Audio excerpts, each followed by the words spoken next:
Rickshaw puller బిడ్డ, judge బిడ్డ ఒకే స్కూల్లో చదవాలి అంది సుప్రీంకోర్టు. దేశంలో విద్యా వ్యవస్థ ద్వారా రాజ్యాంగం ఆశించిన సౌభ్రాతృత్వం లక్ష్యాన్ని సాధించే దిశగా సుప్రీంకోర్టు కీలక అడుగు వేసింది. ఒక రిక్షా కార్మికుడి పిల్లలు మల్టీ మిలియనీర్ లేదా సుప్రీంకోర్టు న్యాయమూర్తి పిల్లలతో కలిసి ఒకే తరగతి గదిలో చదువుకున్నప్పుడే అసలైన సామాజిక మార్పు సాధ్యమవుతుందని ధర్మాసనం స్పష్టం చేసింది.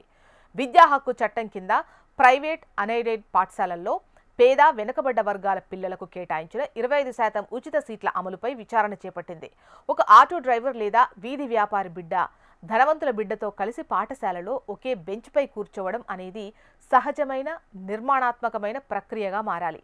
ఇది కేవలం ఒక సంక్షేమ పథకం కాదు. ఆర్టికల్ 21A 39F కింద దేశం చిన్నారులకు ఇచ్చిన హక్కు అని కోర్టు పేర్కొంది. కులం, తరగతి లేదా ఆర్థిక స్థితిగతుల ఆధారంగా ఉండే అనుమానాస్పద గుర్తింపులను పక్కన పెట్టి విద్యార్థులు ఒకరితో ఒకరు మమేకమై ఉండటానికి సెక్షన్ 12 దోహదపడుతుందని ధర్మాసనం చెప్పింది.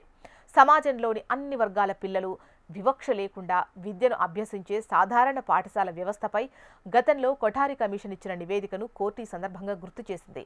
పేద పిల్లలు ధనిక వాతావరణంలో ఇమడగలరా అనే సందేహాలను పక్కన పెట్టాలి.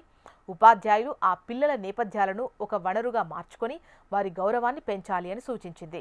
విద్యా హక్కు చట్టంలోని సెక్షన్ 12(1)C కింద ఉన్న ఆదేశాలను క్షేత్రస్థాయిలో సమర్థవంతంగా అమలు చేయడానికి తగిన నియమ నిబంధనలను రూపొందించాలని ధర్మాసనం స్పష్టం చేసింది.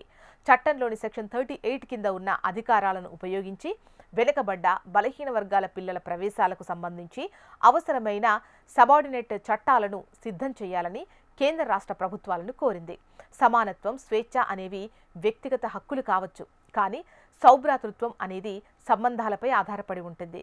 ఇది సంస్థాగత ఏర్పాట్ల ద్వారానే సాధ్యమవుతుంది అని వివరించింది సుప్రీంకోర్టు.